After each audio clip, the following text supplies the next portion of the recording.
Hi everyone and welcome back to the Hair Loss Show. Good to see you, Russell. Thank you, Vikram. And today we're going to be talking about a very hot topic. Really, Whoa, the hottest topic. Everyone seems to be talking about it, and if you phone a pharmacy, they've got a separate line to deal with all the requests for. You heard it. Ozempic. Now, Ozempic is a drug that's been used for, in short, just to keep it very simple, it's semaglutide. It's been used for weight loss, and people are prescribing it and have had phenomenal results. And this is well documented in literature. It's certainly well documented on social media as well. But one of the things, and this is what we're going to chat about and why it's appropriate for us, is that we're seeing a few cases now where people are talking about, I've been on Ozempic and I'm losing my hair. So Richard, like a couple of other things that people are using now, it started out as an idea for treating diabetics, overweight diabetics. And this is really to have good medical benefit in diabetic, particularly type 2, meaning adult onset diabetes.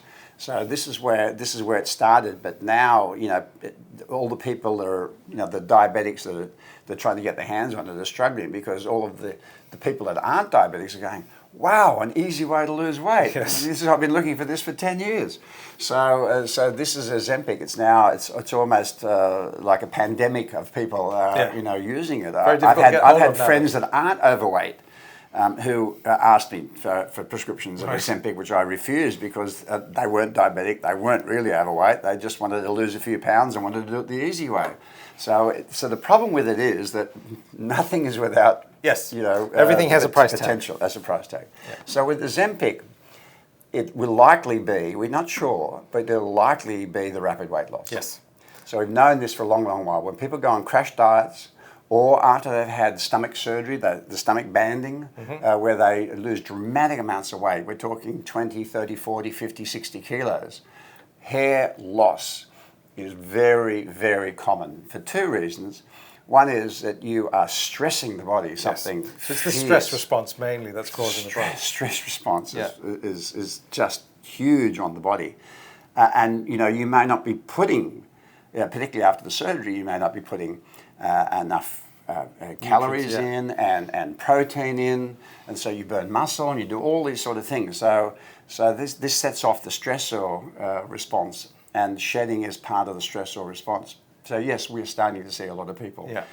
Now, it can be only a temporary issue, or it can be a problem that unmasks another issue, which is something that happens.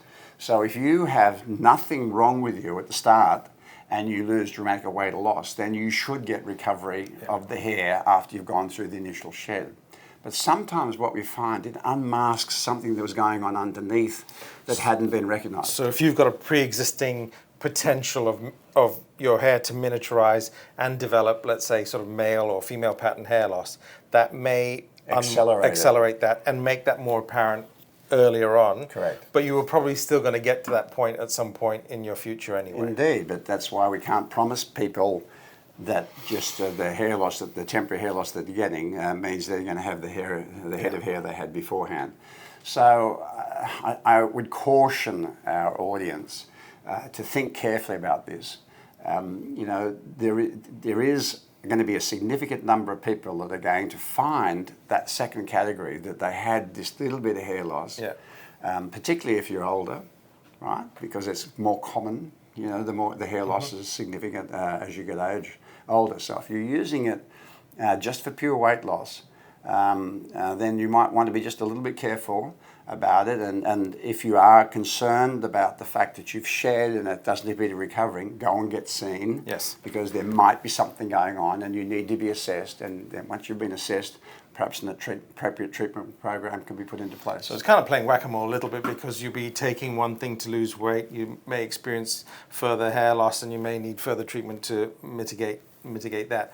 I think this is something that we're also, seeing, and again, this is potentially a contentious issue, but also post-COVID, there's a lot of people that are experiencing... There's an enormous number of sheddings, with fever and illness with COVID. The more severe your infection, the more likely you are to have one of these malts, which we call the telogen effluvium. Yes. And again, if you don't think that you're getting great recovery in terms of hair density, and for women it takes a lot longer for them to be aware of it because they wear their hair longer than the men, then get it assessed because sometimes there's something else going on. Yeah.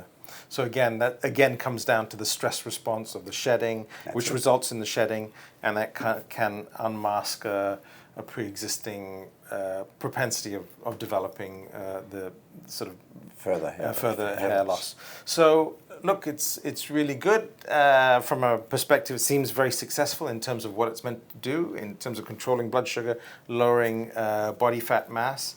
But like everything, comes with a price tag, and you've got to make sure that you're not. One of the issues that I have, and I'm sure you have the same thing, Vikram, is some of our patients think that if one's good for you, two's better for you, and if two's better for you, three's even better for you, and they self-medicate.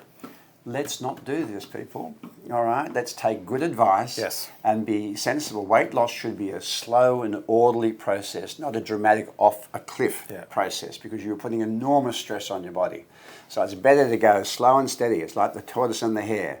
You know, you want to be the tortoise on this one. You don't want to be the hare. Yeah. And that was a pun, unintended, I guess. Yes.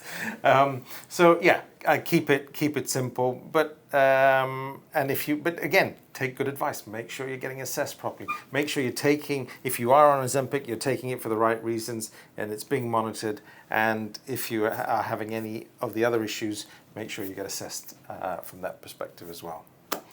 Okay.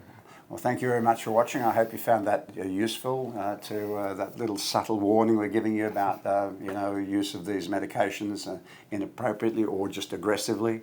It may have consequences that you are not expecting, but if you just keep it monitored by people who know what they're talking about, this will help. We're much better at controlling things in the early stages than waiting for it to get really bad and then trying to deal with it. It's difficult to manage. Thanks again for watching, and we'll see you again on the next episode. Thanks, everyone.